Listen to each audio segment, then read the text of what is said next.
hindi na po ba kailangan ni Clark ng baptism? Hindi ba kailangan ng baptism? Kailangan yan, bautismo, supremo.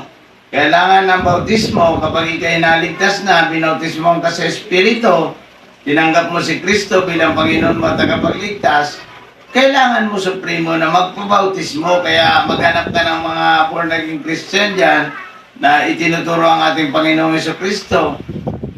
Dito sa aking pangaral na ito dito sa social media, marami ang naliligtas dito. I-charge ko naman sila sa mga born again Christian kung saan man sila naroon. Ngayon kung nasaan ka man naroon sa primo, magpabautismo ka doon sa pastor. Sabihin mo na bautismo ang kamahalaga sa primo, nakilala mo ang Panginoon bilang Panginoon tagapagligtas. Kailangan mong magpabautismo. Tanda ng pagsunod mo sa ating Panginoon at pagiging miyembro mo diyan sa simbahan.